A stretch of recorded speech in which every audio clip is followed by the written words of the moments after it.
I'm always so happy when I make it right on time. Alrighty.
Ooh, I got a good sized audience. Hey guys, thank you all for joining me. If you went back to work today, I hope you had a good day back at work.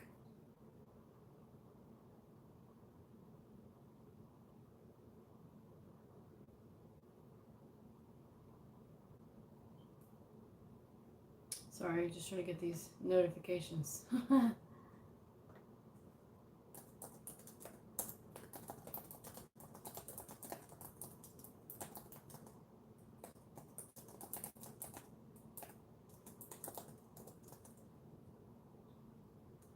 Wait.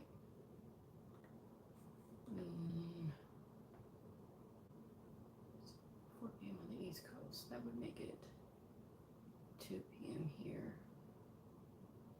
Well, I'll just put 4 p.m. because she knows. No, wait a minute.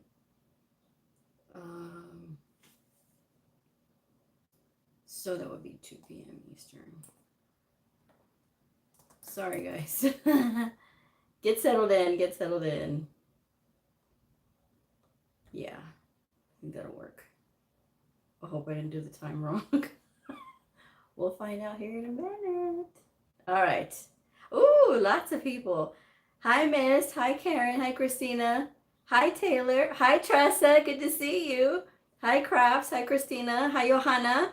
All right. So everyone says hello. Thank you for all the blue hearts. Another reminder of why I need to leave, LOL. Okay, hopefully you fill me in on that. Let's see. Taylor says, I am transitioning from certified nurse's aide to a medical biller. I found a school for $2,500 with vouchers. All right. Okay, so yes, we are going to be talking about that today. You know, you don't have to be certified to be a biller, right? Are you just wanting to do billing strictly, or are you wanting to do billing and coding? Because that makes a difference. Hi, celebrity. Thank you for joining me. Good to see you too. Tressa says, good to see you too. I usually download and don't get to see the lives. Well, what a great way to start off the first of the year, right? And thank you again for the blue heart.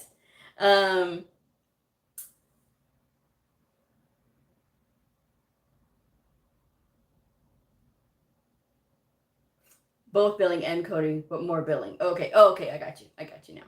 All right, so if you're brand new to my channel, welcome. I am Blue, I'm a medical coder. Today, we're gonna be talking about, is medical coding a good field to transition to? I get this question a lot from medical professionals and sometimes from people who have no relation at all to medical. Perhaps they've done a different sort of line of work. This episode was actually inspired by a chef who wrote in, which, hello, chefs. Gotta love chefs, right? So this person was a chef and wants to transition into medical coding or medical billing and coding. And they were asking, is this a good field to transition to? So, like I said, I will get that question quite a bit from people because they think, well, I mean, it's medical and I don't have any experience in medical. You don't have to have experience in medical.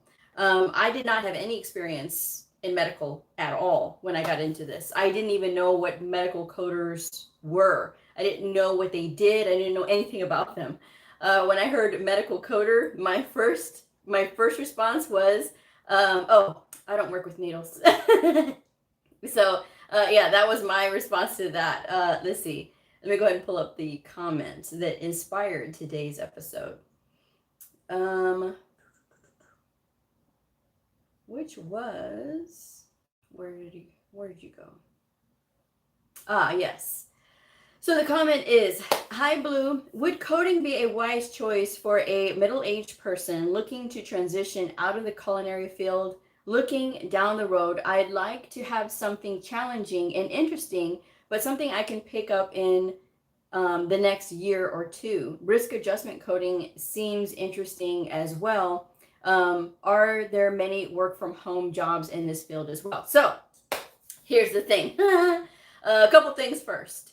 The first thing you got to know is, yes, this is a very good field for those that are wanting to transition from either being a bedside nurse where they're having to physically move patients and they still want to be able to use their knowledge. So getting into medical coding is a great fit for those types of people. Same thing if you were a tech. Sometimes radiology techs will do this as well. They'll transition from being a radiology tech into being a medical coder.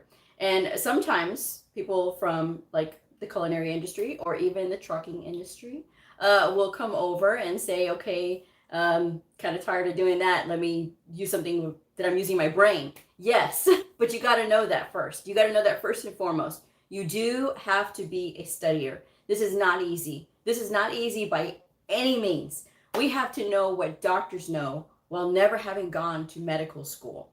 Now, no school will ever tell you that. None, because they don't want to scare you. And they don't want to overwhelm you either. It is possible. Again, I had no medical background at all. I had never taken medical terminology.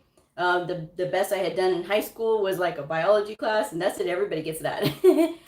So I had nothing else other than the fact that I love to read and I love to study and do those things. So this was a good fit for me. And I delivered phone books.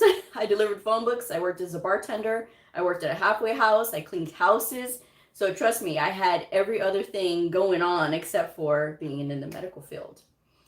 It does give you that sense of pride when you're working with something like this because it's so complex. That's another thing you have to know is that this is not, like I said, not by any means easy. You always have to study and you have to be able to keep up with your continuing education units because it doesn't stop once you get your certification. It's not like you get your certification and then boom, you're good to go. You'll have it for the rest of your life. No, you can actually lose your certification if you do not pay. If you are with AAPC, if you do not pay your membership dues, they can revoke your credential because that's a stipulation to having that credential is that you will pay your membership dues every single year.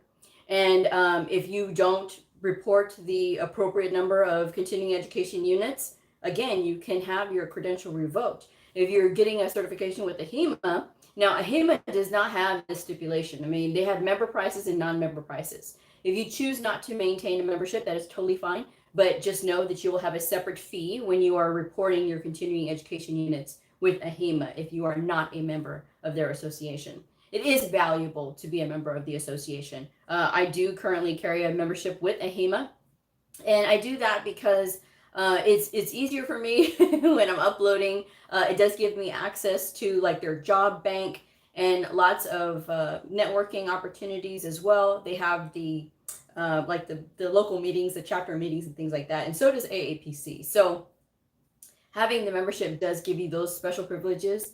And it's good. It's good to have the backing of the association that you're with, you know.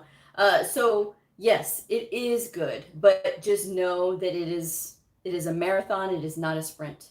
I have been a medical coder for 13 years, and I am still learning. I am still learning, and I am still, you know, trying to do my best to be a very good medical coder every single day. So it is something that doesn't ever stop.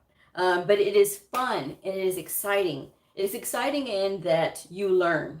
You learn and you get to communicate with very intelligent people. Now, if that is something that is important to you, which it is important to me because I value intelligence, I value knowledge, and that is what I mean, I always strive for. I like to be around intelligent people because the conversations are more quality and they're more deep. They're deeper, and that's what I enjoy.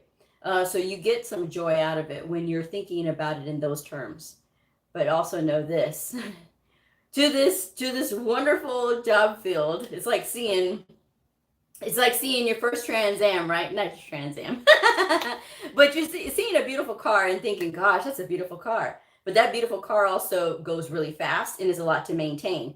It's kind of like this field, okay? It's a lot to maintain, in the fact that you have to maintain it with CEUs, and it's a lot to maintain it. It's expensive to maintain it because you think about the car, but think about your continuing education as well. And as you advance yourself in your career, you're going to find things that you're going to want to advance to besides being a medical coder. It is going to be not just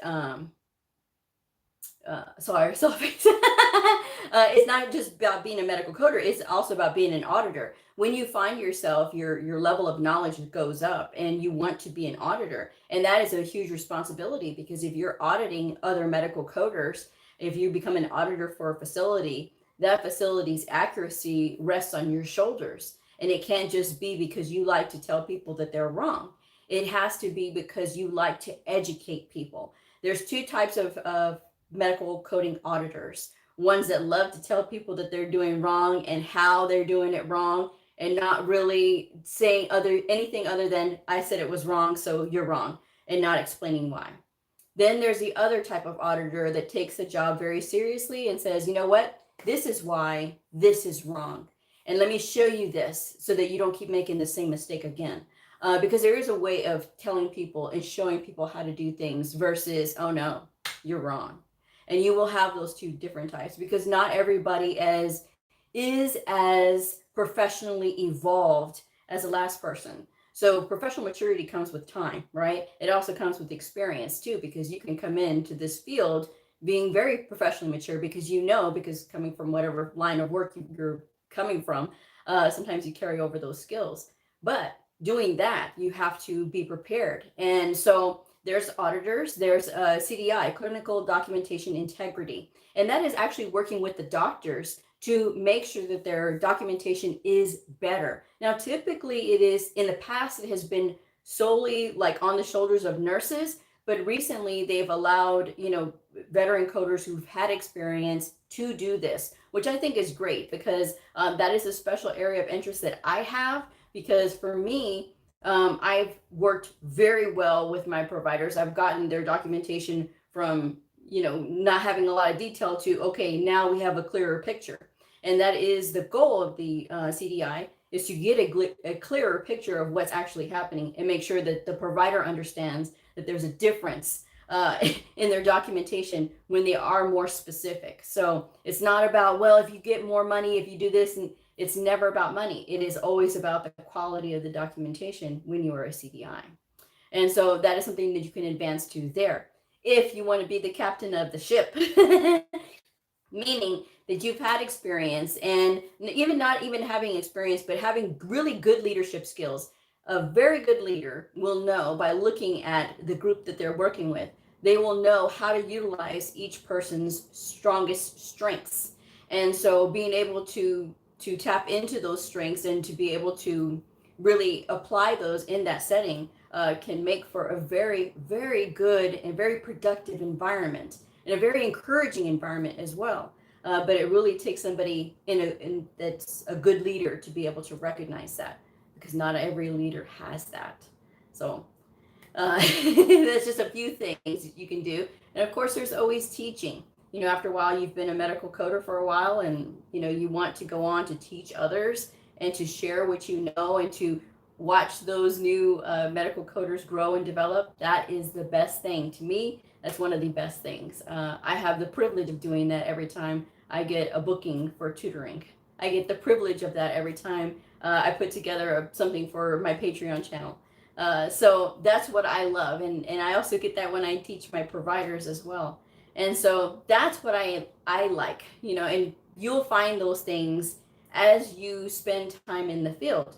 And when you are first starting out, like I said, it's a little hard to get your foot in the door sometimes. But there is a workaround. There is applying with a temp agency. So if you're thinking that you want to become a medical coder, but you're thinking of, well, you know, how, I keep hearing that it's going to be hard for me to find a job. If you register with a temp agency, you know, that temp agency, they are going to advocate for you to get a job. And if you tell them, hey, I'm a certified medical coder, and they're going to try to put you in those types of positions that will, you know, get you around the people that, you know, you need to be around.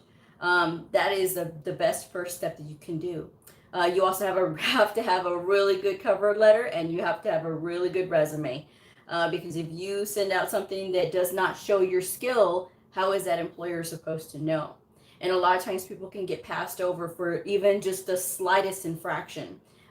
You know, not having enough detail or having too many abbreviations, and the person reading it doesn't know what your abbreviations mean. And so that's why I always try to be very clear when I do resume rewrites. I try to be very clear about what is going on with this person and how can they best fit into this role with all of the experiences that they've had. So those are parts of the things that, you know, maybe the school's not going to tell you. But these things are important because you can get very discouraged right away if you don't have those things. And I saw a lot of comments coming in. All right. So what did I miss? Oh my goodness. I missed a lot. Oh my goodness. Okay. Hi, Zaida. Hi, Christina. Thank you for the blue hearts.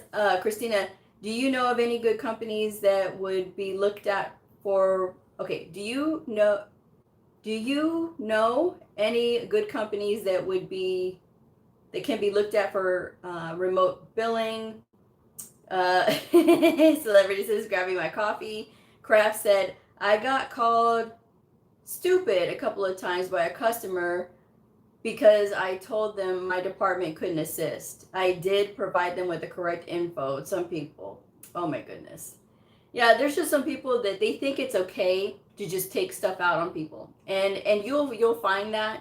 I used to get that a lot at the bar. You know, when I worked at the bar, I got talked to any old kind of way, and I said, I don't want to. I don't want to deal with that anymore. And so, you know, transitioning into medical coding was really good for me. Now, you know, it's just like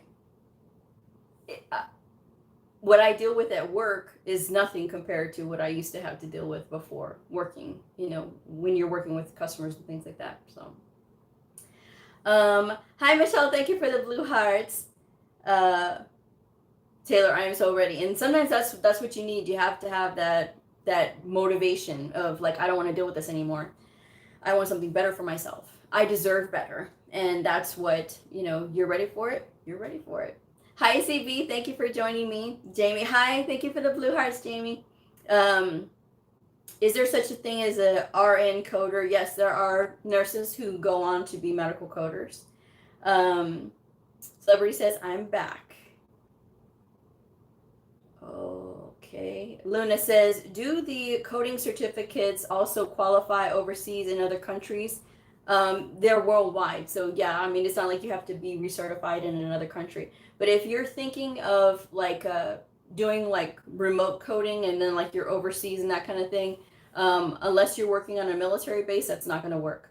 Because with coding remotely, typically they're going to have you be in a particular area. Like you have to be within a certain radius of that facility, because sometimes they'll have you like coming in for like meetings and things like that. So if you're thinking of doing this, not that you're saying that or anything like that, but I'm just saying for anybody that's thinking of, oh, I can become a medical coder and then I can go live, you know, in Puerto Vallarta and I can code over there. You can't do that. You can't be overseas working for an American company like that. You can't.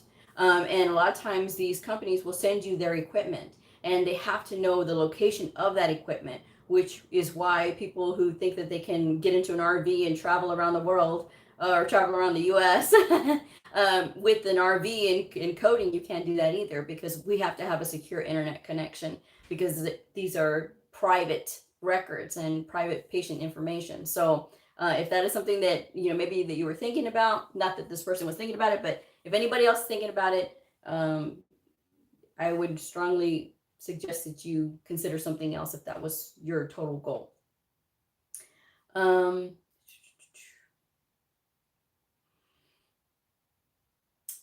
Taylor says, can you explain how I can start without a certification ASAP?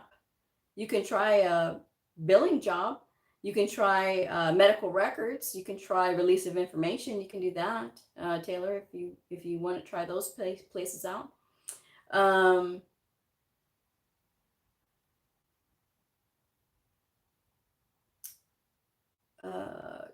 Taylor says, I'm grateful for your knowledge. Oh, you're welcome. Maisha says, just finished my coding class. I'm exhausted. Aww. Celebrity says, I have an opportunity to take the test in person in Los Angeles in March. Is 2 months enough time to study? What certification are you sitting for? That's a big question right there. And how long have you been studying? That's the other question. Taylor, right, I seen that, yes. Luna, excuse me. I want to do healthcare management, so I'm studying. Where? No, don't move me. Don't move me.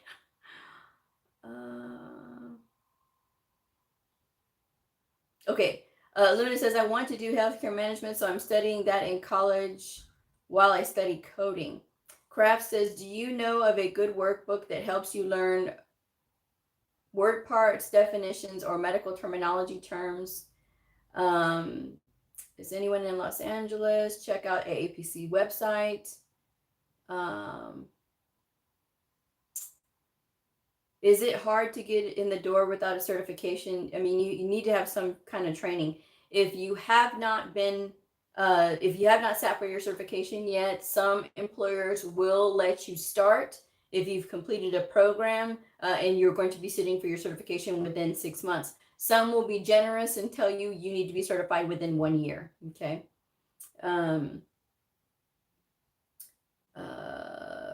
Taylor says, I'm more on the remote side. Zaida says to check the different APC chapters.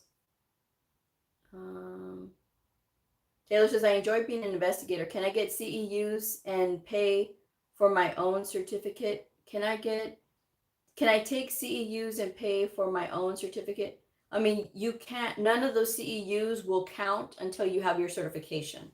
So you can pay for CEUs now, but they're not going to count towards your certification. If you get them before you are certified, they do not count.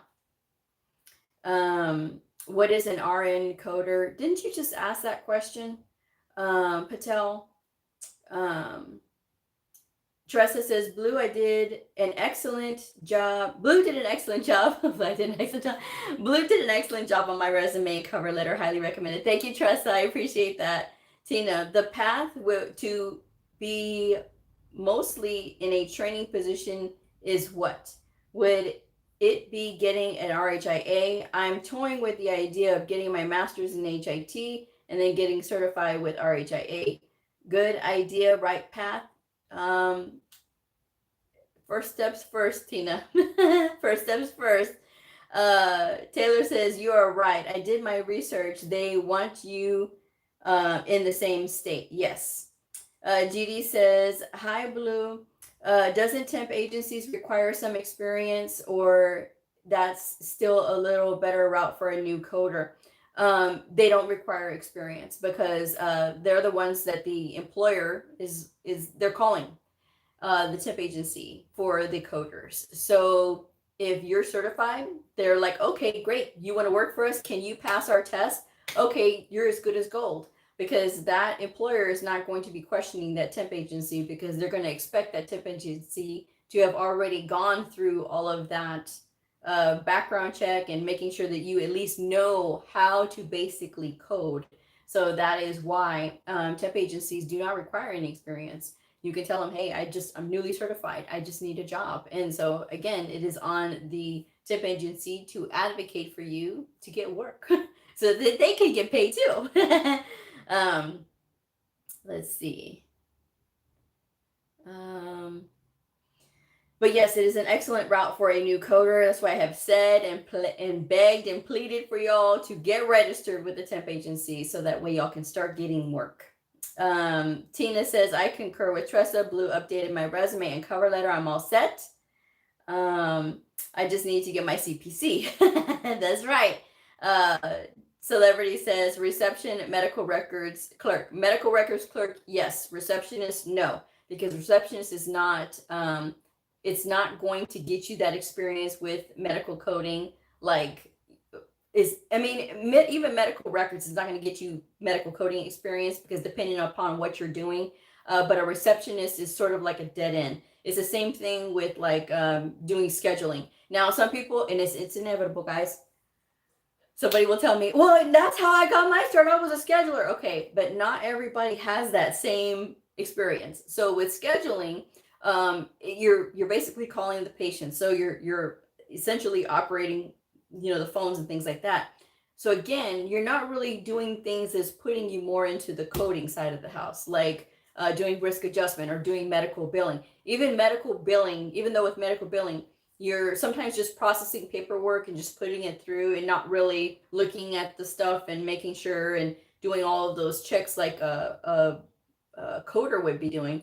But with doing the scheduling, again, that has nothing to do with the coding at all. And at least with the billing, you're kind of getting some exposure to the codes. And when it's being denied or whatever, being kicked back by the insurance company, at least you have that experience to working those denials. And so that is very important to be able to put on your resume. Thank you for all the blue hearts missed. So Celebrity's going to do the CPC. Yes, we do have a full house tonight. Oh my goodness, I didn't even look at how many people. Hi, everybody. Celebrity says, I worked in an allergist office as a biller for a year. The CPC exam is in March. How do you feel working through that book? I mean, and it's not even that. It's, do you know your coding guidelines? How long have you been studying with the book? Because having work experience is great, but if you're doing just the billing, I mean, do you know about all your modifiers? Do you know about, your medical terminology, your anatomy, your pathophysiology? Do you at least know that? And can you work through that CPT book? Do you know and understand your evaluation and management levels and how to get them? That is all important because, like I said, you can still have experience, but have you reviewed what that CPC exam is going to entail? That CPC exam is very CPT exam is very CPT book heavy. Okay. So you really have to know that book forward and backward. And if your book, if you have not been practicing with your book, if you have not been going through your book, I strongly recommend that you start opening up the book and flipping each and every single page so that you know where everything is. Now, yes, I have my 2022 book over here, but notice I don't have tabs. And before you panic, and yes, I'm going to keep advocating for people not to have tabs in their books because it does ruin your book. Now, if you have been practicing with your book, you're not going to need the tabs. They're going to get in the way. So make sure that you know where all the chapters are at. Make sure you know what your appendix is, what they cover, what Appendix A covers, what Appendix B, what Appendix C covers, and all of the anatomy plates that they have in here and everything else, all of the illustrations throughout the book. Just taking the time to open up the book, look through the book, is going to do you a huge favor. And in the back, there's all those abbreviations in the back cover. They're all there. So if you take the time, okay, if I get stuck on any of these abbreviations, I know I can go to the back of the book and I know that they'll be there and available for me to see because the book already has the answers. You just have to know how to navigate the book. So that's why I keep telling you guys, Set yourself up for success. The number one thing that I hear about from people who say that they failed the test, number one, they panicked. Number two, they got lost in the book. They say, I panicked and I didn't know where to look at in the book. If you've been going through your book, if you've been flipping through these pages one by one, again, you don't have to read everything, but just looking at the pages so that it sinks into your brain that you know where things are in the book, and it's not going to be so unfamiliar for you. So when you do that, you're going to be a lot more relaxed when you get into that testing site, and then you're going to be able to navigate the book a lot faster. So that's what I would recommend. You know, if you haven't been doing that, you should do that. You should be reading the coding guidelines once per week, the diagnosis guidelines once per week, because the side benefit of reading the coding guidelines once per week is that you get faster at reading. Now, when you go in and you take these exams, you know, you never know how long these questions are going to be, especially when you get to those op notes. Now, people will see these op notes and get all of a sudden really panicked because they see all of these words. Well, again, if you've been reading the coding guidelines, you're going to be able to skim and look through all of those things very quickly. And it's not going to be so hard for you when you have to go and do those types of things. So that, again, that's what I recommend that you do. And again, with the CPC exam, now that it is different, it is 100 questions over 4 hours. They do say that you can use your 2021 book into 2022, that is fine. But I would take the time to write in the new codes if that's what you want to do. Because at the same time, when you're looking at, when you're looking in the book and you know that a code has been updated, at least you'll have it written in your book. Okay. And now I do not recommend excessive writing in your book. I actually don't recommend writing in your book at all. But if you have the old book, the 2021, and you're trying to use it in 2022, then you may need it. You may need those codes. So that is totally fine, just writing the codes. Because I said, you know, everyday writing in there as far as like just the day-to-day stuff is fine, but not excessive writing. And so I tell people, don't write in your books, don't highlight in your books, don't underline, because the book is already having the answers. You just have to know how to look at the book. And when you are going through your test and you see all of this writing, to me, I would rather see a clean book than to see a cluttered up writing all over the place. You don't have time to read your own notes. I would rather see a clean book, something that I can navigate very quickly in without having to worry about, oh, what did I mean here? What did I mean here when I wrote this? That's just my advice anyway, guys. I took 2 certification exams last year, passed them the first try for both of them, the CCS-P and the CCS. So I know a thing or two about taking exams. I've taken 3 certification exams with the HEMA. I had my CCA first, then I got my CCS-P, and then I got my CCS. So I know how to take tests, guys. And I wouldn't suggest anything to you otherwise. And whether you take an HEMA exam or an AAPC exam, it doesn't matter, because I've tutored people, I've trained people who've taken the AAPC exam and they still passed anyway. So that's not something that just because I have an HEMA credential that it counts me out. You know, somebody had said, oh, I'm disappointed you don't have AAPC. I don't have to have AAPC. I know how to code, and you can't get into that frame of mind of, oh, well, you know, just because you're a HEMA, I'm not going to listen to you. Well, then, okay, you just closed the door on a lot of really good knowledge. And you did that. So be open-minded, because I don't look at people's credentials. I mean, you can have a slew of credentials. I don't care. Because at the same time, I need to know how you're speaking. When you speak, are you speaking knowledgeably? Are you showing how you're getting your answers and things like that when you are speaking and teaching? If you are, great. If you're not, if you're saying that I have all of these credentials and have all this experience and what I say goes, nope. Not going to listen to that person, because that person is doing things the same way that they've always done it, and they're not explaining. And with coding, it gets updated. So you want to make sure that you're staying on top of those updates, because if you're not, you could potentially be doing something that is outdated, right? So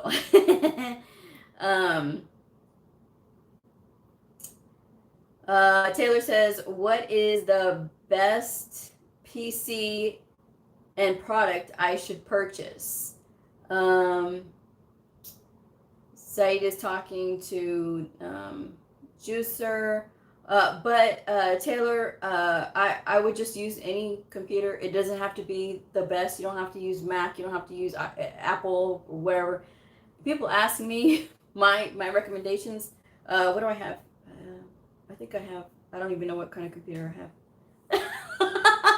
It's not a Dell. I know that for sure. I think it's an Acer. That's what I have. You know, and it works just as fine. I'm just saying. And I went through two online coding boot camps on this computer, and it worked just fine. So yeah, all you need is internet connection. um, let's see. All right, they're talking about the test. All right. Okay, let me get rid of a troll here. All right. And you're welcome, GD. Okay, great. So glad. Celebrity says, my temp agency sent me to a place that wanted me to handle aging claims from 2016. Oh my goodness. Well, that's the backlog stuff that they usually have people working on. Justin says, celebrity claims from 2016. Would you be allowed to use a present day coding books for 2016 claim? Of course, I don't know if they could even get that paid. I think sometimes it's for statistical purposes if it's that far back. I think. Okay. Blue, is there a statute of limitations when it comes to a claim or being filed or paid? Again, that goes on the insurance themselves. Celebrity says no. Taylor says, how can I study billing for the billing certification for free? Celebrity says, Justin, I was a biller, not a coder. I was appealing claims, not coding. Miss says, LOL, I have to take all the tabs off of mine. Thankfully, it's those that came with the book. Celebrity says, I watch your videos and practice exams on your channel. Oh, yay. Do you recommend a workshop in Los Angeles? Justin says, Blue, for the first time, I tried going from beginning to end. I didn't do page by page, but I did get a quick glance at the big parts. There you go. There you go. That's all you need. Start doing that. Hi, Hilda. Thank you for the blue hearts. Celebrity says, I'm jobless right now. Plenty of time to study. I have my CPT and ICD 2022. No HCPCS level 2 yet. Laura, sorry, A&P courses, not purses. Did you ask something? Did I miss your comment? There's a lot of comments coming in, flying in. Okay, let's see. I'm still getting through them. Justin, at the beginning of the ICD-10 CM, there are coding guidelines, but also the guidelines in each of the 21 chapters. Are the additional chapter guidelines additional guidelines to follow, or just repeats? They're just repeats. Miss says, have a small handy notebook to update the deleted and old codes for study purposes. Hi, Ellie. Thank you for the blue heart. And yes, Happy New Year to you as well. Justin, my CCS, I'm scheduled to take in July. Celebrity, I took medical billing and coding at ACC, and they focused on billing. My mistake going there.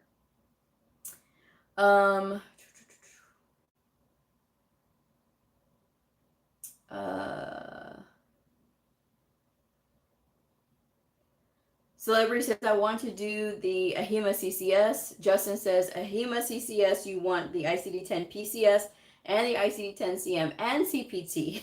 So you got like 2/3 of the books, I think. CB says, LOL, let me get rid of the troll. Calm low voice. That was pretty funny. I don't like trolls. I don't like when they come in. Like, why are you advertising in my live? Get out. Get out. There's plenty of other places you can go. Go. You know? Celebrity, Justin says, a celebrity, sounds like you have already gone through a problem. Maybe you can build on that without having to pay much more. Celebrity at Justin, the membership with a HEMA is expensive for me. You don't have to be a member. Hi, Cherry. Thank you for the blue heart. You don't have to be a member of a HEMA, though, Celebrity. So if you're wanting to do this independent study, right? If you're wanting to do independent study, I do have the independent study syllabus, right? Which basically breaks down all the subjects that you should go through and the time, the recommended time. Obviously, if you go through faster, it's totally fine. If you know some of that stuff, you can always skip it. But it's just meant as a guide to sort of, give you an idea. If you were going through a program that would be what you would study anyway. I have added to the recommended books that I have, which is the Law and Ethics book, which is very important. Okay, guys, that is very important to read. So I do recommend that book. That link will be in the description box of this video when I update it. But if you look on any of my other videos, it's there. And all of the titles are listed, so you don't have to click on the Amazon affiliate links because I may get a commission if you do, but you don't have to because the title is right there, so you can look at it wherever you buy your books. Hi, Rebecca. Thank you for the blue hearts. To take the CCS, no membership? No. They have a separate price for members and a separate price for non-members when it comes to the CCS exam. You do not have to be a member of a HEMA to sit for their exams, to take their exams. You don't have to.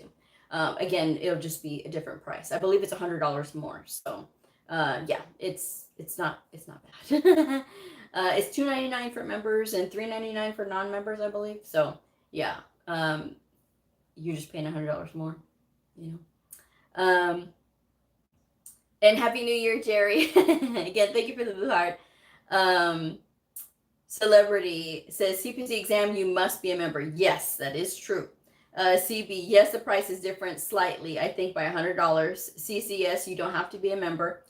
Justin, nope, no membership, but the non-membership fee is $399. It is an expensive certification exam, and the retakes are full price and at 90 days. So if you happen to not do well the first time and you don't pass, you have to wait 90 days in order to sit for that exam again. Okay. AAPC charges automatically for membership. Yes. Celebrity, online or in person. You have to go to Pearson VUE if you are taking the CCS exam or even the CCA or the CCS-P. You have to go to Pearson VUE. That is who administers the AHIMA exams. They do not do online proctoring exams. They do not do that. Justin says at Celebrity, also if you are wanting to stick to the outpatient ICD-10 CM CPT HCPCS, you can take the CCS-P for $399. Celebrity says 2 tries with the HEMA. No, it is 1 try per fee. So yeah, it's not like AAPC where AAPC now will have it as you pay 1 price for 1 try, or if you want 2 tries, you have to pay a different price. Now, I don't know what that price is yet, but that is what I heard. So it's not the default where, like, if you go to where you have to be proctored, that you automatically get 2 tries. That's not the case anymore. They want you to pay for that additional try. And if you pass on the first try, you lose the money that you paid extra to have that second try. So just something to think about. Where's that Pearson VUE? Pearson VUE has testing centers all over. So if you are looking in your area, I mean, you can, they're typically like at the colleges, they're there. Sometimes they're in like their own little freestanding office. But yeah, Pearson VUE is, is all over the US. Teresa says, someone had recommended to look for coding jobs in the insurance companies. What would the insurance company be doing with coding? What could a coder at an what would a coder do at an insurance company level? So if a patient has been in a car accident, right, and they have to pay for all these medical bills and things like that, well, the insurance company is sometimes when they're battling it out and they don't know who's going to pay yet or whatever, sometimes maybe that patient's insurance is going to pay for it, or maybe they're trying to get the money because their injuries were perpetrated by somebody else. So they have to look at the medical records and they have to call in a coder to say, okay, was this properly coded? Was this, was this procedure properly done for this? So that is what they mean by like a coder at the insurance company. So it's very good to do something like that there. Attorneys' offices have them as well, because if they're looking at, medical record documentation, they need to know what it is this appropriate, is this diagnosis appropriate for this procedure? Did they act, like conservatively? This wasn't something that didn't need to be done, but this was something that in fact did need to be done. So a coder working for an insurance company would do that. And a coder working for an insurance company is also known as a coder working on the dark side. So what they mean is, like, if you're working at one of these big insurance companies, right? I won't say one because, just whatever. But if you're working at this insurance company and you're going to be the one to say, okay, this is denied. Why are we denying this claim? Well, yeah, they didn't specify the laterality. Denied. Okay. Well, they're trying to code for 2 units of this. Denied. Why? Because according to the edits, they can only do 1 per day, and it doesn't matter. Denied. And so that coder is the one that is advocating for the insurance company. So you're basically having to go the other way. You're looking at people's coders who have coded this and billers who have submitted this to you at the insurance company, and you have to look for the reason why it is denied. And so you could say, okay, denied, and so that is what they call working for the dark side, because you're working for, you're working for the man, because you're not working for a doctor. Whereas typically a coder would be working for a doctor. They would be working for the insurance company, telling the doctor no and denying them payment. So yeah, that would be. But hopefully that answers that. CB says 1 try with the HEMA. Celebrity says okay. CB says 2 tries with AAPC. Justin says Pearson View, the organization that proctors the exam. Celebrity says $3.99, $2.99 online. Wow. Christina, $3.99 for 1 try, $4.99 for 2 tries. Whoa. $4.99 for 2 tries? Oh my goodness. And that's with AAPC. I know you're talking about AAPC. AAPC and AHEMA have differences for sure. Celebrity says Pearson View. Okay, I'll look into it. Oh boy, here we go. Come on. Idiot. Shay says it's pretty easy to find a job, but the time, start, and ending. Okay, it's pretty easy to find a job, but the time, start, and ending time will take up my whole day, so I have to wait till my daughter turns 5 to start.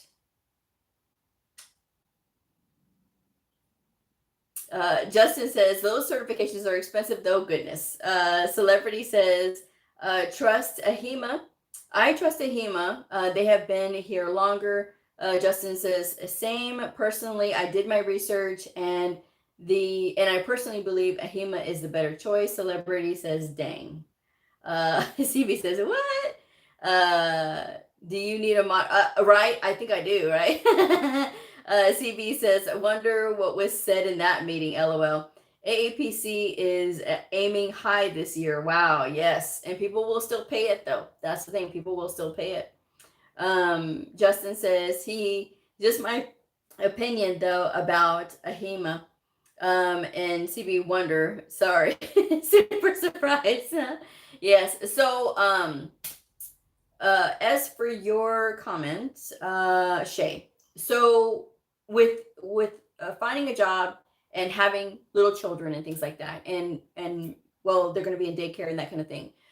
When I started here, all the women had small children, and not all of them had husbands. Some of them were single mothers, so they would put them in daycare, and then they kind of worked it out with the daycare and things like that. So sometimes the employer was willing to work with the start times. So for us, we had different start times, like so that they could stagger the people coming in, so that not everybody shows up at 7 o'clock in the morning. Your schedule could start at 6, it could start at 7, it could start at 8, it could start as late as 9 o'clock. So they did workarounds and ways of, trying to work with the parents, working parents. So it really is all up to you. If you want to wait until your child is older, that is totally on you. But it is not impossible to have a small child and still be working at the same time. So I'm just putting that out there because these women were able to do it. All of them were mothers, and they all were able, and they had like little kids, like little children, like small babies. One had just literally got to our facility and had a baby like a couple of weeks after she started. And when she was back, she was like, okay. But she had put her baby in daycare whenever, because I think it's after like a certain amount of time, like a month or something like that, or 2 months. They were able to put them in daycare. So, I mean, she was able to work that around. And so, I mean, it's entirely up to you, but mothers do it all the time with babies, small children. So, as medical coders. Celebrity says, will AHIMA change their testing time as well? 100 questions. My mom did it with 7 kids and 3 jobs. My sister-in-law is a retired physician.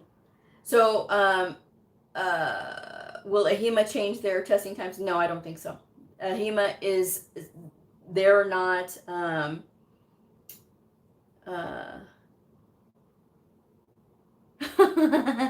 Aww. Well, I mean, I get it. But you never know. Teresa says that, oh, that makes sense. Dark side, haha. And that's what they call them. That's what they say. Like, I was talking to a lady, and she actually watches the show, and she is actually working on the dark side. And then she goes, I feel so guilty. And she goes, I'm not used to this. And I'm like, no, I don't blame you. But I was like, I've never met anybody who worked on the dark side. So, celebrity. So the 100 questions, that's AAPC. And that's the way they have their exam set up. With AHIMA, it's a range of questions. So there's not a set, number of questions. And that's the way that they do theirs. Not everybody has the same exam, because the way that they do their exam is they have a pool of 1,000,000 questions. I always say that. I don't know if it's actually 1,000,000, but no 2 people have the same exact exam. That's the way that AHIMA does theirs. And I guess that's why they have it done through Pearson VUE. Let's see. Celebrity says, so 5 hours and 150 questions for AHIMA? No. Hilda, I'll bring up the page in a minute. Hilda, I have a 6-year-old, work full time, taking 9 credit hours in the spring, and all studying for the CCS. It can be done. Keep pushing forward. You got this. And trust me, if Hilda says it, oh yes, it is possible. Hilda is awesome, and she's amazing, and she's able to do these things because she puts her mind to it. And having that strong energy and that strong, I'm going to get this done. That's the only way you're going to be able to get stuff done. Because if you're going to wait for your kid to grow up, I mean, that's fine. But I've seen parents who've said, I'm going to wait for my kid to grow up a little bit, and then, I'll circle back to it. And then they get to their kid is about out of the house, and they're afraid now because they've been out of the workforce for so long. And being out of the workforce for so long, I guess it kind of like gets to you, because like you don't know if they're going to be willing to accept you. They will, because you're specially trained. That's different.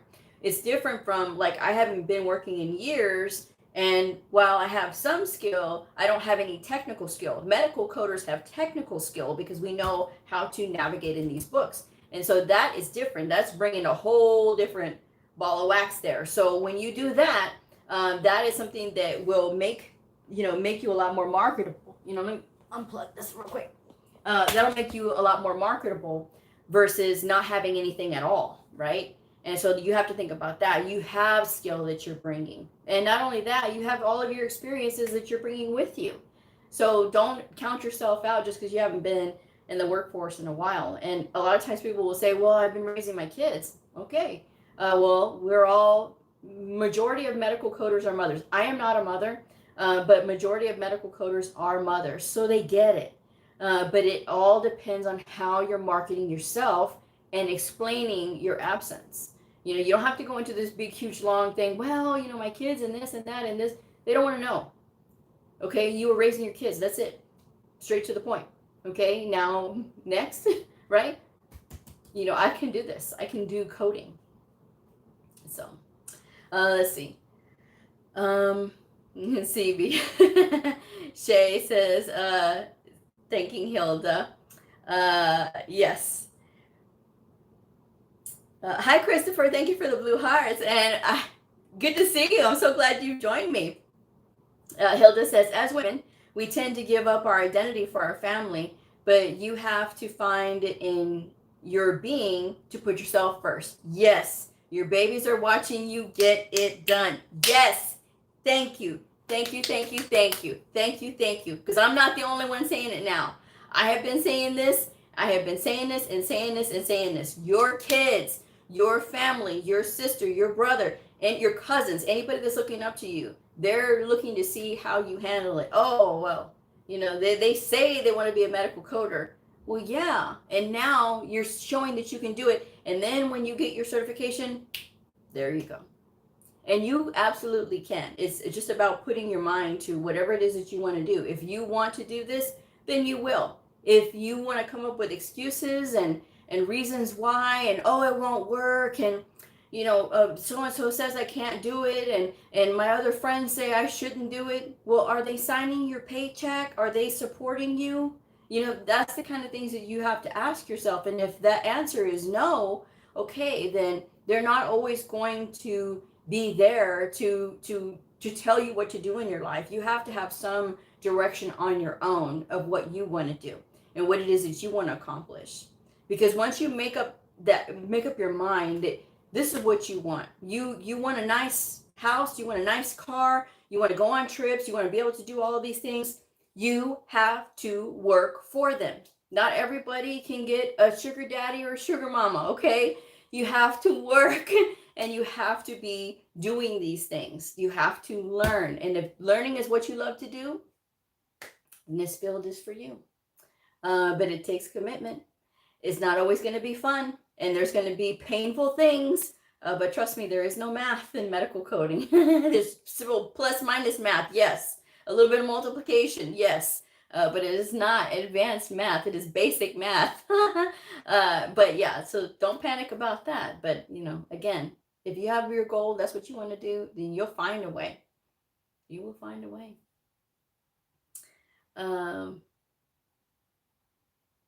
There you go. I'm so glad, Shay.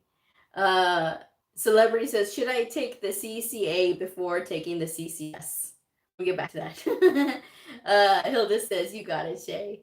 My sister, not in-law. Kraft says, I'm trying to decide how many hours I should study anatomy/medical terminology a day. I work full-time and thinking maybe 5 hours of study a day. Are you trying to wear yourself out? 5 hours is a lot. And you're going to burn yourself out faster than if you would just kind of think about, okay, I work full time. So that means, ergo, I can do 20 hours per week, right? You do 20 hours per week. How much is that? Okay, you can do 10 and 10 hours on the weekend, but that's cramming all of that in. But when you think about it, right, you can do 5 hours on Sunday, 5 hours on Saturday, and then, the rest of it during the week.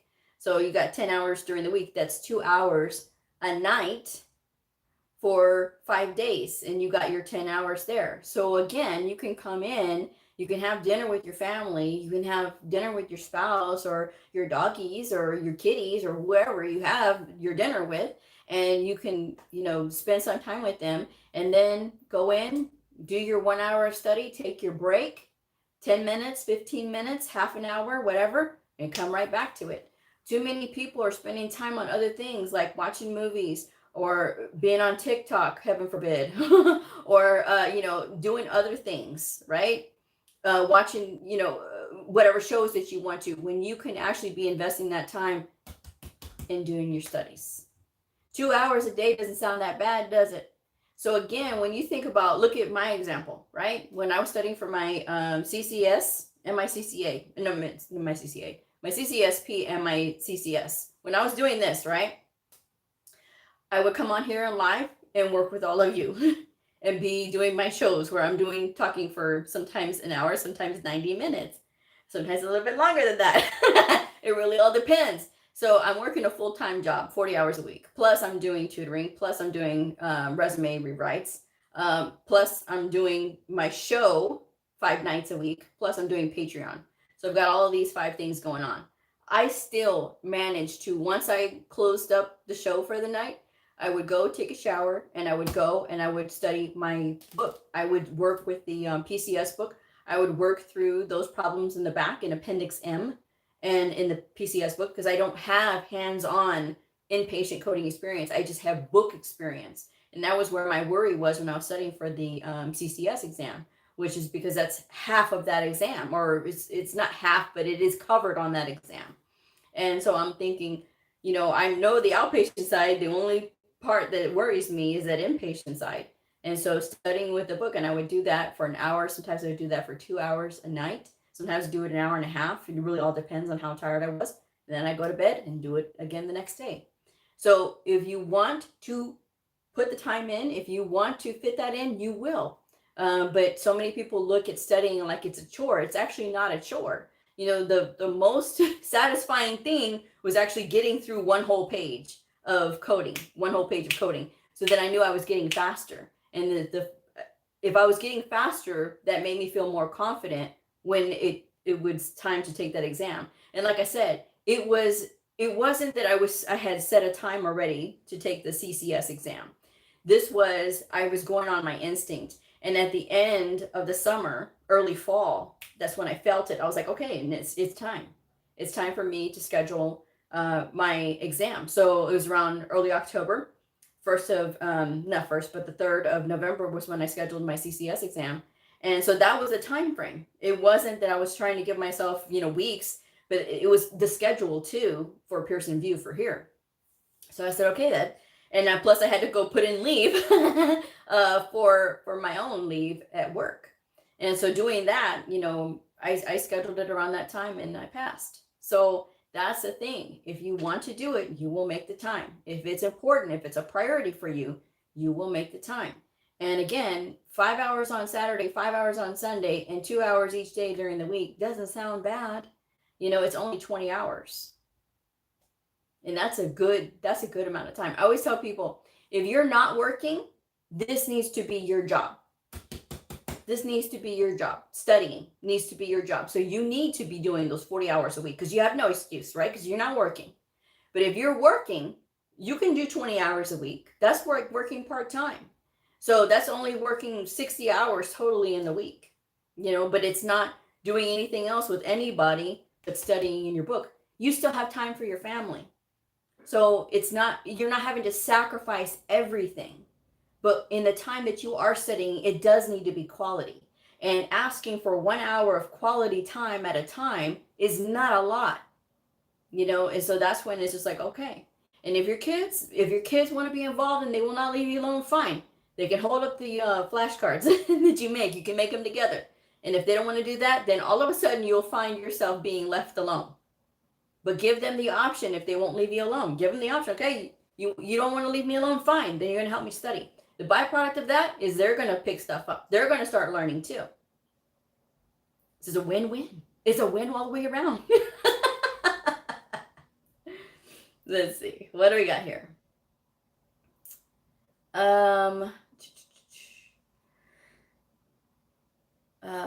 Shay says, some of the coder career I applied, they said that they want me to have 2 to 3 years experience. So I am going to keep applying. Yes. Celebrity is suggesting to crafts or she's saying that she does 3 to 5 hours. Should I cut it down to 2.5? CP says, yes, that's better. Shay says, I studied for an hour. Celebrity says, should I use the same practice exams for AHEMA? What do you mean? Celebrity. What do you mean? Hilda says, I took my little one to the library today. She was looking for a book and reading. I did a little bit of coding studying. There you go. Fitting it in. Celebrity says, what book do I need for the inpatient what book do I need for inpatient study and exam? This one you need, well, the 2022 you're going to need, the ICD-10 PCS. And I recommend the one from Optum. You have your choice, but I recommend the one from Optum 360. And it's got to be the one that has this spiral bound, because they don't take the other one, like the clean edge one. They want the one that's spiral bound. Appendix M has a whole list of exercises, coding exercises you can do for inpatient. And then the next appendix has the answers for those exercises. So I totally recommend getting this, obviously, to take your exam with, obviously, the 2022, not the 2021. And you can probably still go to Optum and get it on sale. But to learn the fundamentals of inpatient procedure coding and inpatient coding, I rely on this book. And this book is the one that helped me to pass. Now, I credit this book simply because of its straightforward, simple English approach. And it has exercises in it as well as the answers. So this is the 2019 book. Yes, it is the 2019 book. But let me tell y'all something. The current book of this book has the same questions. This is a fraction of the cost. This is $39.99 on Amazon. And the current up-to-date book is going to be like $136, $150. So again, if this has the same answers, the same kind of questions, the other one is just updated. And yes, there are some updated codes, but it's not so updated that none of these codes, like it's going to be all invalid codes. You're going to know that there's going to be a change in codes, right? And when you see these updated changing codes, you can always Google the correct code if you need to see if your code matches, right? If you can see that it's updated. But this is the book that I recommend. So I recommend studying with this book. I do not recommend studying with the CCS exam prep book from AHIMA. I don't recommend it. Other people have had success with it. I don't recommend it because, number one, obviously it's not going to be those questions that are on the exam. It is not. It is not even a good barometer if you're going to pass that exam or not, being able to do really well on that exam book or that practice book, because people have said that they have worked with it. And, they were very cocky because they thought that, oh, well, I did really good on it. This one gentleman said, oh, I did really good. And I don't really need to study anymore because I did good on the practice book. That's not the way it works. That's not how this works. That's not how any of this works. And he failed. He failed because he got so complacent and like, okay, well, I did good on the practice book, so I must do good on the exam. What they give you in that practice book is meant to model the test. It is not meant to be like, if you do really well, you're going to pass. No, not at all. This is why I recommend getting this type of book. And yes, you can get the older book. The 2019 is as furthest back as I would go. I would not go to 2018 because I would prefer the 2019 book, because I know. But studying with the ICD-10 PCS book as well from Optum, because it has those exercises in the back of that book with the answers. So that is what I would recommend that you study to get familiar with the inpatient side. Okay. There's also exercises in here about the emergency room and the diagnosis coding for that. So that is what I would recommend if that's what you're trying to do and study for those. Let's see.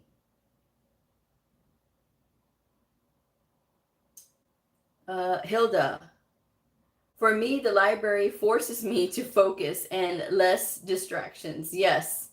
Justin says, Hilda, I'd benefit if I could go to the library. I'm too isolated from it. Hilda killed two birds with one stone. There you go. Celebrity says, correct. I am not working, and that's why I'm prepping for March. Zaida, since I started to work remotely, I dedicated 2 hours studying, going for my next credential. There you go.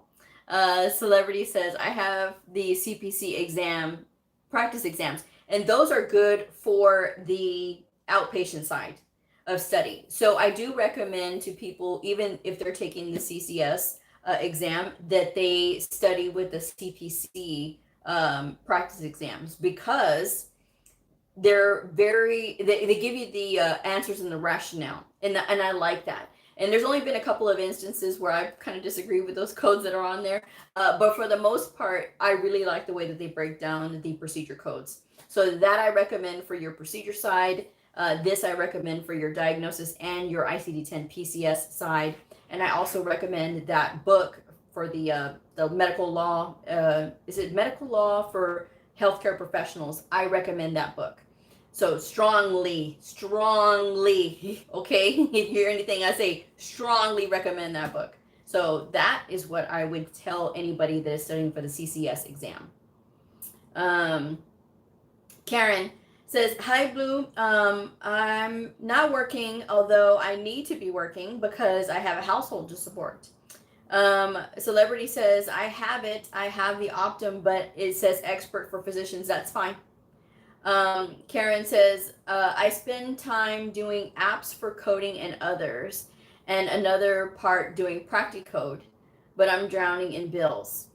My goodness. So I would recommend that you get with the temp agency, get some kind of job, something going. I know you have a household of people, like you said, but try to get in there somehow, some way. Apply for a medical biller, because again, if you're studying for medical coding and you have yet to take your exam, but you have the knowledge already and you're going through Practicode, then you could put that on your resume, and that would look very attractive to somebody that's applying as a medical biller. If you want to do that.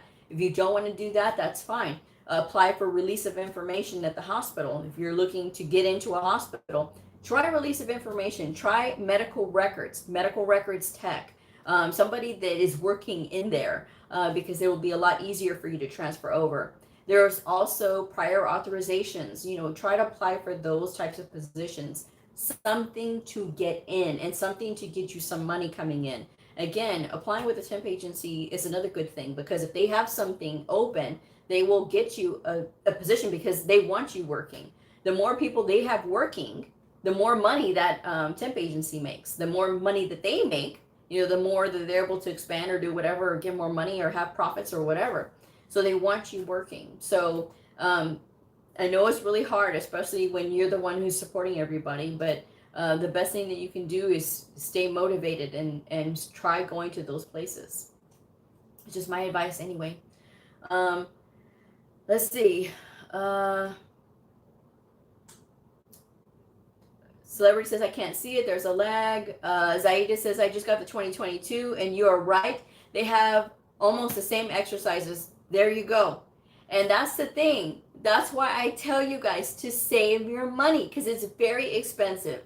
And I try to be as conscious with money as possible. It is just me, and I have to support myself. I have always been this way, as far as like being conscious about money and how much money and where this money is going. And oh my gosh, if my tires and if I have to do this and I have to, it's not cheap, folks. It's not cheap. And just because I don't have kids and just because I don't have an old man doesn't mean that I get let off the hook, okay? I don't. I have to work just as hard to be able to keep up with things. And so, and it does. It gets to be a struggle sometimes. But I want you guys to study with materials that's not going to burden you financially.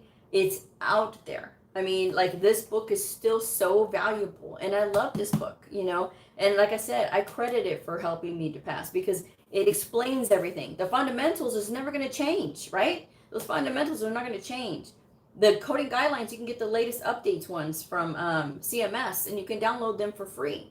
So those are the things that you can do, and to keep it easy on yourself, because at the end of the day, when you get your certification, you're going to have to start worrying about them CEUs. And if you start getting additional credentials, you have to worry about the CEUs. So that's something that you have to make sure that you have the money to be able to maintain and be able to keep up with your continuing education. At least that's just my thought on that one anyway. Let's see. Celebrity says, what is the publisher for this one? Is the American Hospital Association. Akimi? Oh, I said that. Just joining when you're holding the ICD-10 book. Can I know what the book is for? Thank you. This is the ICD-10 PCS. This is the inpatient procedure code book. I was holding this up because I was talking to people who are wanting to sit for the CCS exam, even if you want to sit for the CCA, okay, because it covers the inpatient too. So, or if you're sitting for the CIC, you still need the ICD-10 PCS book. The inpatient procedures are in this book. This is different from the CPT book, and you're building the codes with this. There are exercises that are in this Optum 360 ICD-10 PCS book, and not all PCS books are the same. I happen to really love Optum. This is not an ad for them, although, hey, if you're out there, but this book gives you practices. It also gives a lot of really good illustrations. It is very good if you are looking to test for the inpatient side, or even if you are an inpatient coder currently and you don't know about different publishers. Optum 360 is a very good publisher, and that I would recommend. Let's see.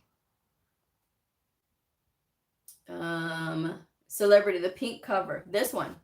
This is what you're talking about? Karen says, I have passed the CPC exam.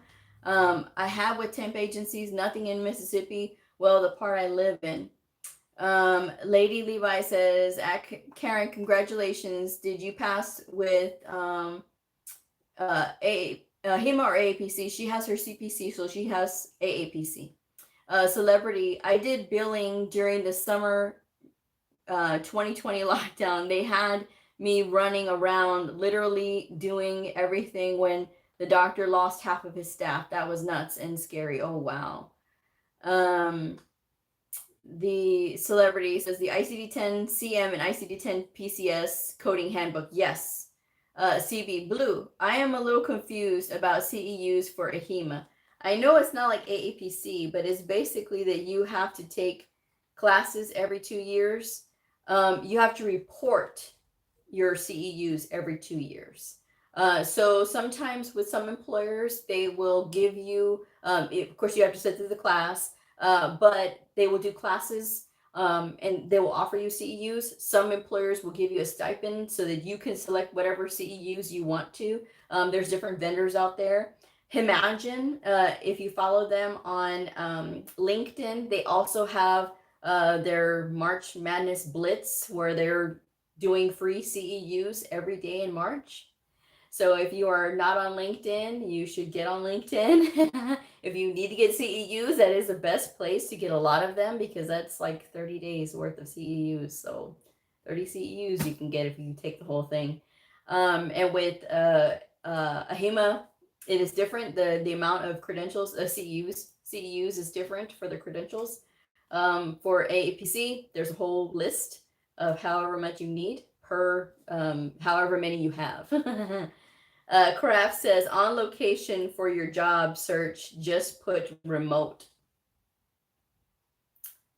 Okay.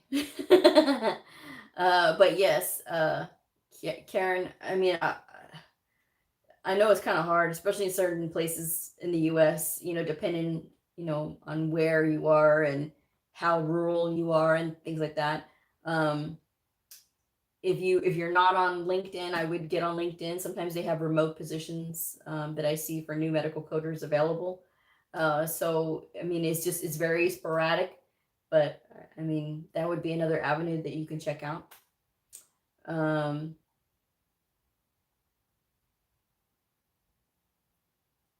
Celebrity, is this on my computer?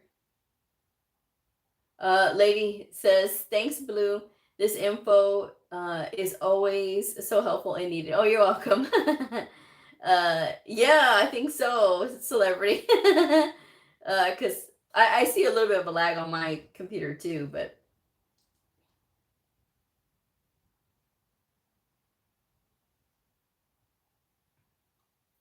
Yeah, I put in for remote and I'm on LinkedIn. Oh, okay.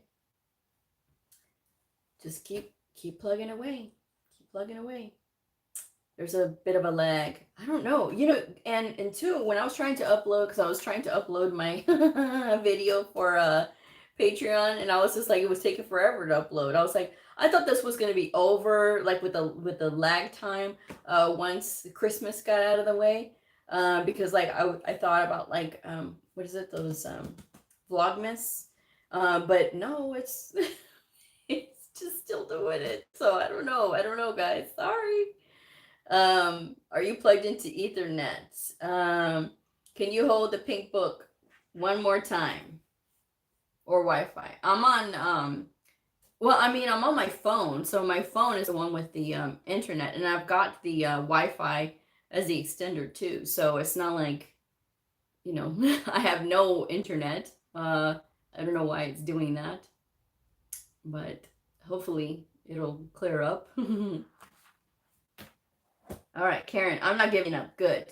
I just passed my exam on the 4th of December, so it's fresh. Oh, there you go. See, I see it now. I see me holding the book now. Ethernet is the best for YouTube. Yep. So, but yeah, I have the camera part of my phone doing the video, because if I had it on my computer, it's very grainy, and I've done it a couple times and I didn't like the way that it looked, and it was very slow. So that's why I have it, you know, on my phone. So this is just one of those days, I guess it's just gonna be slow. Hi Liz, thank you for joining me. But yes, so who was I gonna go back to? I was gonna go back to somebody.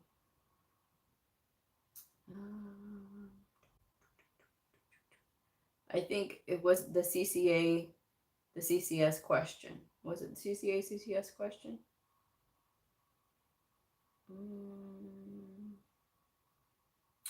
And also, celebrity, if you look at my independent study video, I do break down the, it was celebrity. I do break down what books you need for, or what you need to study for inpatient and what you need to study for outpatient. But the question was, should I take the CCA before I take the CCS? So the CCA is the entry level certification exam.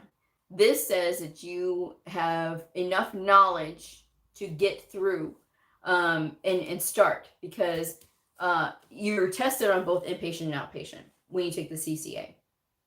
This is a very good credential to have. I had this for 13 years, and I still recommend it because you have to know a lot in order to be able to pass this exam. And it's a 2-hour exam, so it's a little shorter. But with the CCS is the gold standard of medical coding credentials. Yes, I said it, and I want to keep saying it, because when it comes to the CCS, this says you've mastered both inpatient and outpatient. Not like, you know, with the CCA where you have enough knowledge, you know, you're tested on it. The CCS says that you've mastered it. Now, people who have no experience still pass the CCS anyway, but it really all depends on the individual and how much they study. So the CCS being a 4-hour exam, obviously it is longer because it is the mastery. Now, when you have this says that you can code inpatient or outpatient. So you can apply for double the jobs, because you're not just looking at outpatient positions, you're looking at both inpatient and outpatient positions. So it is more advantageous if you're looking to be able to apply for more places. And that's what I would say about the CCS, if that's what you want to do. As far as should you take one before you take the other, I took the CCA first because I didn't know. Okay, but back then back in that day, you had to go through an approved HEMA program. You had to have a lot more. There was a lot more requirements on it. Now there's not. So because there is not now, this opens up for a lot of different people, you know, to take it if they are wanting to take it. When you look at the demand for the credential, there's a high demand for the CCS, right?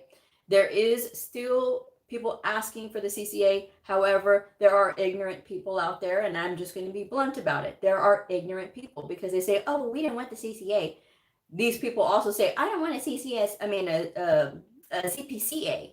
Again, if you have a CPC, you yourself at one time had a CPCA. So please sit down, because this says that you clearly do not know. People can have a CPC and not know 1/10 of what a CPCA knows. It's true. People can have a CPC again and not know a tenth of what a CCA knows, and vice versa. Okay, it is vice versa. So I'm not picking on the CPC, but what I am saying is when employers are saying, well, we don't want a CPCA, again, you were a CPCA at one time. And it makes no difference when you look at somebody who's actually applied themselves and who really kind of understands versus somebody who's been in the field forever, only done one specialty that's really easy, doesn't really have that experience, but they have time in, versus somebody that's brand new, who is newly trained, has no bad habits, and is still would make a better candidate than somebody who's only done one thing their entire career. So I'm trying to stick up for the CPCAs too, okay? All right, so what do we got here? And I just answered that one.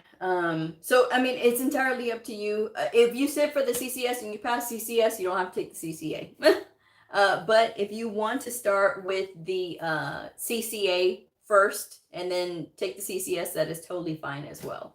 But you can still find a job with the CCA. Don't feel that you can't.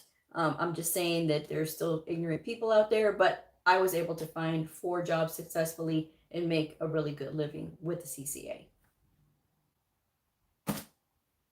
Justin, in case it was blurry, the book she held up was the ICD-10 CM and ICD-10 PCS coding book. I hope that clears up later when it uploads itself. 2019, Blue has a link for it somewhere. Is the CCA easier? Heck no, it is not easier. Trust me, even though it's 2 hours, that 2 hours packs a punch.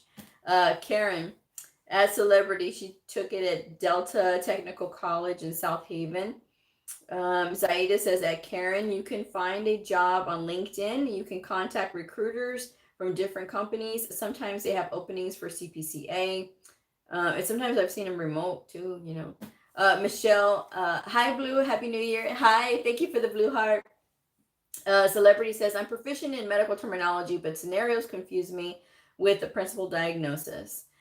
Karen, thanks, Zaida. I have applied to some that I saw posted. Liz says, by the way, off topic somewhat, but I did secure a medical billing position from a few months back, going to work for a little bit, and hopefully it will give future employers a second look at my application. Oh, there you go. Congratulations.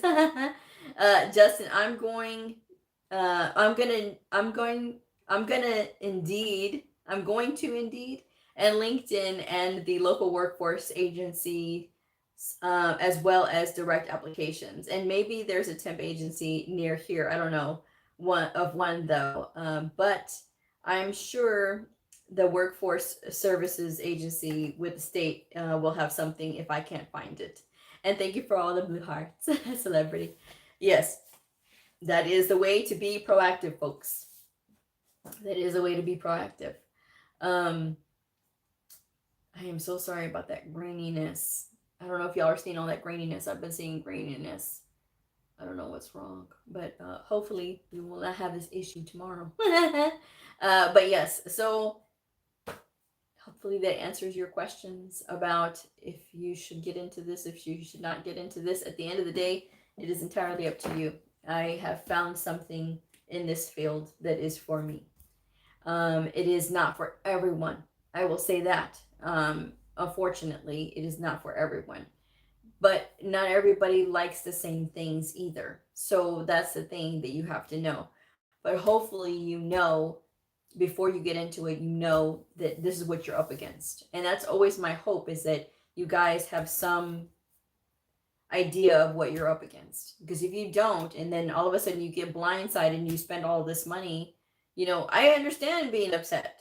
But at the same time, if you spend all that money, then maybe there's a reason that you went for this, and maybe there's a reason that you're in it. So stick with it until you can find something, and find if you like it. You know, give it a chance. You know, you may be upset for being taken, but then again, you know, our lives lead us down the paths that we are on, and we're not in control. We are not in control. Okay, things happen, and sometimes it's just fate and destiny that leads us where we are meant to be.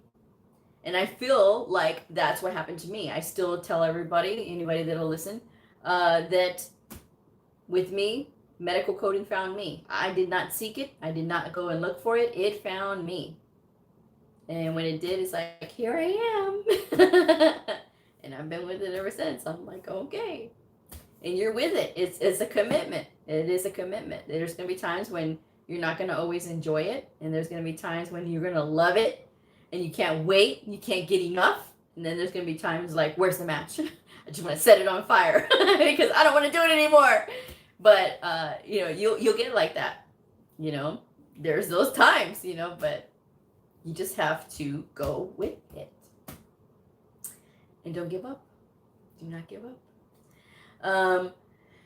Celebrity says, the onboarding with my temp agency was daunting. All the vaccinations and physical exams. Miss says, I thought it was my connection. Oh my goodness. I'm so sorry, guys. Liz says, yeah, it looks like it's on 144p. Oh my goodness. Wow.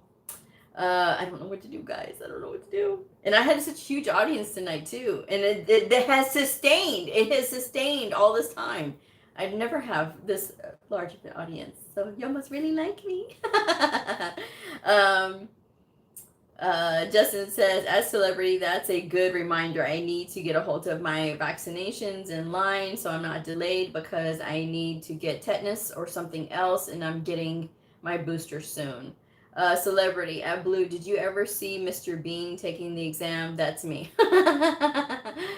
Teresa, did you say it was Hagen on LinkedIn for the March Madness? I just want to add them before I forget. It's what is it?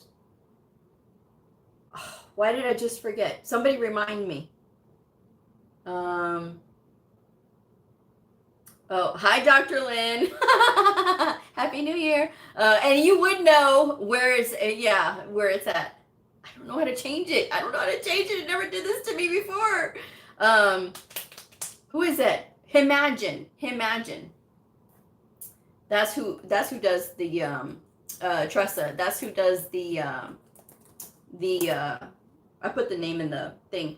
That's who does the CEUs in March.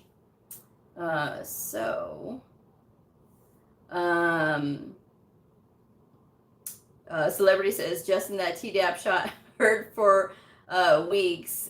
Karen, quick question. Can you incorporate? Yes, you can. Karen, yes, you can. Kraft says, I just saw that the Colorado University of Medicine is looking for a CPCA for a paid internship that is 6 weeks, and it says it's remote. It says they prefer residences in Colorado, but will take out of state. Karen, there you go. Let's see. Celebrity, I love this channel. Thank you. Kraft says it's listed on Indeed. Hi, Alice. Thank you for joining me. Celebrity, they will send you at Justin and they will pay for everything. Wow. Wow, that is cool. Dr. Lynn, not to worry, it is YouTube. As long as we can hear you clearly, that's all that matters more. Imagine if there is a I don't know, is that text speak laugh mic attached? I'm gonna hide behind my cup. But anyway, so yes. Yeah. See, you know all the technical stuff, okay? So I told you guys to check out Dr. Lynn's channel. He's got amazing stuff on his channel, especially about urology procedures and the equipment that they use, which is very helpful, especially if you're a medical coder and trying to understand what is actually happening. It makes all the difference. Oh, another AV person. So anyway, I had a pretty good crowd tonight. I had a lot of returning faces. I'm so glad to see. and such a good crowd for this, as long as this one has gone on. So I appreciate it, guys. Yes, Dr. John Lynn's channel on YouTube. So check him out. He's very good. We did an interview together, a couple years ago now. We done a interview together. It was a very good interview.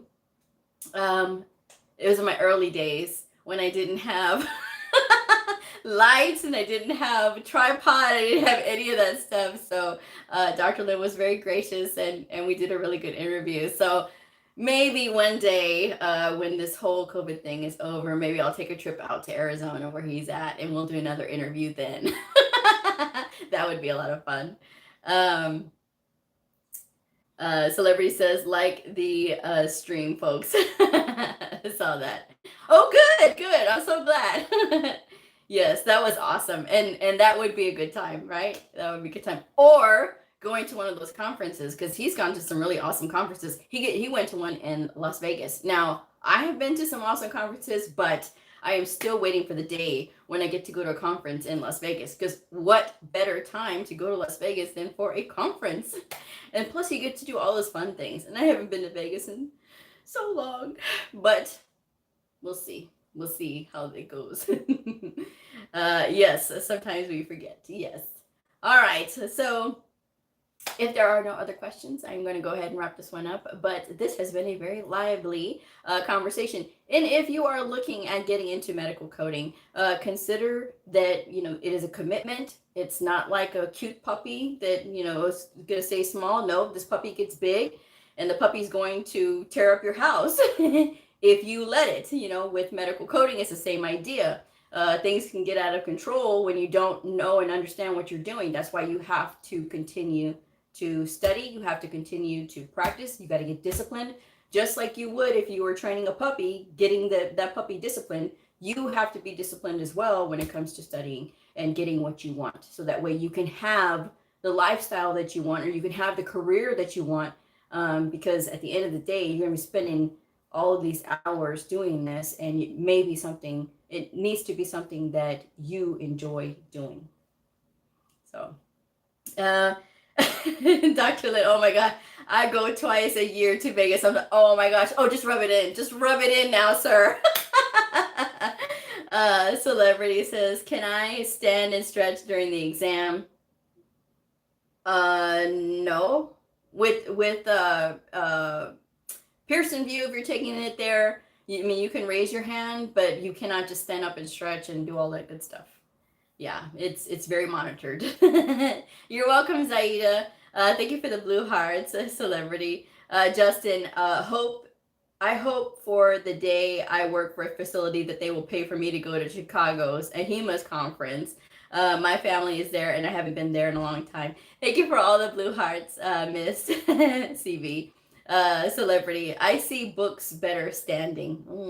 That may not work for Pearson VUE though. But anyway, I'm gonna wrap this one up. Give this video a like, share if it helped you, and if you haven't had a chance to subscribe already, I hope that you do. And I will see y'all on the next episode.